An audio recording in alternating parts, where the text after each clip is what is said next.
Hello, this is Catherine from ZB Tech.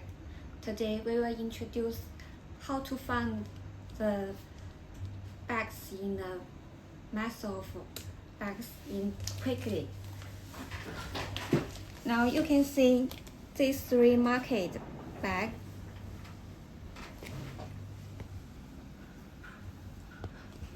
Now we mix them in the back of the bags in this order.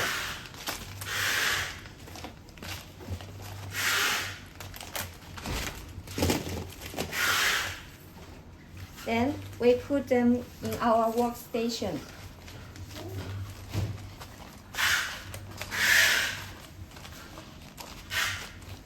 So click the search.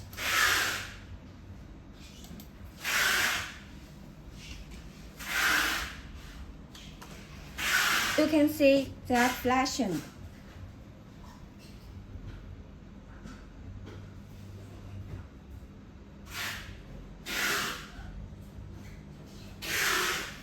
Now we can pick them out quickly. You can see the mark and the flashing.